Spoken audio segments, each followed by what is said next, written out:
And you spoke last night about how losing the connection to ourselves in childhood is responsible for many of our problems as adults. Mm-hmm. Could you give us a bit of an idea of how that happens? Well, when I talk about connection to oneself, I'm talking about something very simple, which is an organism's capacity to know what it feels and to be able to respond with emotions that are appropriate to the present moment. Now, without that capacity, you can't survive. If an animal does not have a connection to itself, so it doesn't know what it feels when it feels it, it can't respond to a threat. It's going to be dead.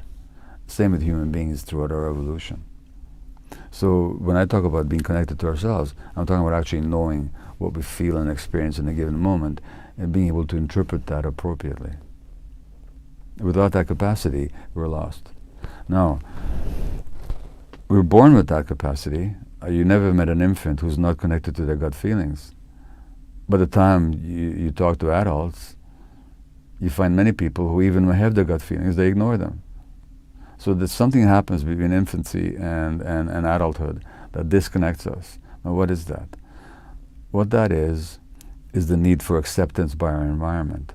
If our environment does not or cannot support our gut feelings and our healthy emotions, then the child, in order to belong and fit in, will automatically, unwittingly and unconsciously repress or suppress their emotions and their connection to themselves for the sake of staying connected to the nurturing environment without which the child can't survive. A lot of children are in this dilemma of, do I feel what I feel and I can express what I feel, or do I have to suppress that in order to be acceptable, to be a good kid, to be a nice kid? And furthermore, if the parents themselves are not in touch with their feelings, they can't tolerate the child's feelings. It threatens them. Now the parent reacts against the child for, say, having anger, and the child learns, I mustn't feel what I feel, because I have to belong to my parents. If I don't, who will protect me and nurture me?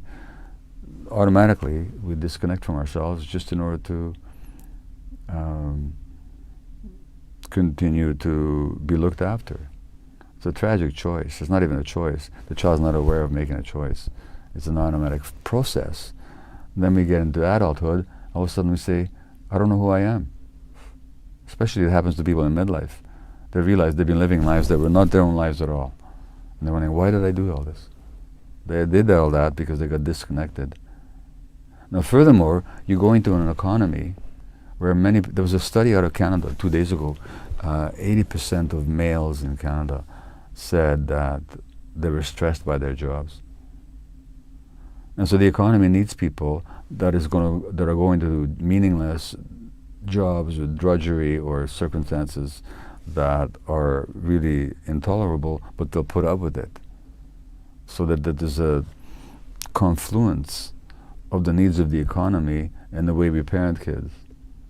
And the more disconnected kids are, the more they can fit into the economy that doesn't care about human feelings, just cares about profitability and production.